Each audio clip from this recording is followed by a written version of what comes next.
બાપા સીતારામ સર્વ ખેડૂત મિત્રોને પાયલ એગ્રો એજન્સી યુટ્યુબ ચેનલમાં આપ સર્વ ખેડૂત મિત્રોનું હાર્દિક સ્વાગત છે મિત્રો। આજની જે મિત્રો કૃષિ માહિતી એ જીરું પાકમાં અત્યારે સર્વ ખેડૂત મિત્રોને અત્યારે જીરુંમાં સૌથી વધારે કાળિયાનો પ્રશ્ન છે મિત્રો। જે કાળી ચરમી જેને કહી છે અને કાળી ચરમી આવી અને ઉભક સુકારો લાગી અને છોડ વયા જાય છોડ મરી જાય તો એની માટે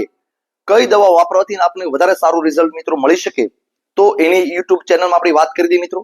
ખાસ કરીને જે પણ ખેડૂત મિત્રોને અત્યારે જે કાળિયાનો પ્રશ્ન આવી ગયો છે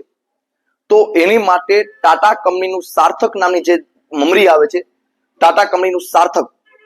15 લીટર પાણીમાં 50 ગ્રામ મિત્રો અને તેની સાથે વેલિડામાઇસિન નામનું જે ઝેર આવે છે એ 30 થી 40 મિલી 15 લીટર પાણીમાં આપવાથી કાળિયામાં જે પણ કાળિયો આવી ગયો જીરુમાં કાળિયો આવી ગયો કાળી ચરમી આવી ગઈ છે ના મિત્રો તમારે લક્ષ્મણ રેખા દોરી દેવાની એની તાકાત નથી કે નાથી તમારે મિત્રો આગળ વધી શકે તો એની માટે તમે ટાટા કંપનીનું સાર્થક અને વેલિડામાઇસિન નામની જે દવા આવે છે મિત્રો આ બંને 15 લીટર પાણીમાં વાપરવાથી અને વીઘે 4 પંપ લેખે નાખવાથી 16 ગુઠા વીઘામાં 4 પંપ લેખે નાખવાથી આપણે સૌથી સારામાં સારું કાળિયા માટે નિયંત્રણ થાય છે। બીજી વાત કરું મિત્રો જે ખેડૂત મિત્રોને અત્યારે કાળી ચરમી નથી આવી અને જે કાળી ચરમી નથી આવી જીરું હેલ્થી છે જીરું સારામાં સારું છે જીરું લીલુંછમનું પણ માખણ છે તો એની માટે ટાટા કંપનીનું અર્ગોન નામની જે દવા આવે 15 લીટર પાણીમાં 20 થી 25 ml લેખે નાખવાથી મિત્રો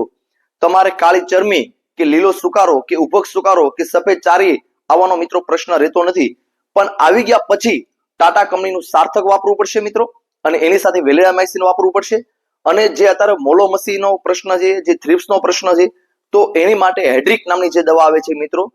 15 લીટર પાણીમાં 40 ml લેખે તમે નાખવાથી કોઈ પણ પ્રકારની થ્રિપ્સ હોય મસરી હોય કોઈ પણ પ્રકારની જીવાત હોય તો એકમાત્ર એવી દવા છે હેડ્રિક નામની જે દવા છે આ રીતના દવાનો સ્પ્રે આપવાથી આપણે જીરુમાં નવી કુણપ નવી કોળ છોડનો વૃદ્ધિ વિકાસ અને જીરુ અંદર કોઈ પણ પ્રકારની રોગ હશે કોઈ પણ પ્રકારની કાળી ચરમી હશે કે લીલો સુકારો કે ઉભક સુકારો હશે તો એના માટે તમે મિત્રો નિયંત્રણ સારામાં સારું નિયંત્રણ કરી શકશો। બસ મિત્રો આજની કૃષિ માહિતી એટલી થઈ। આવીને આવી કૃષિ માહિતી મેળવવા માટે અમારી યુટ્યુબ ચેનલ જોતા રહો મિત્રો। બસ મિત્રો બાપા સીતારામભાઈ।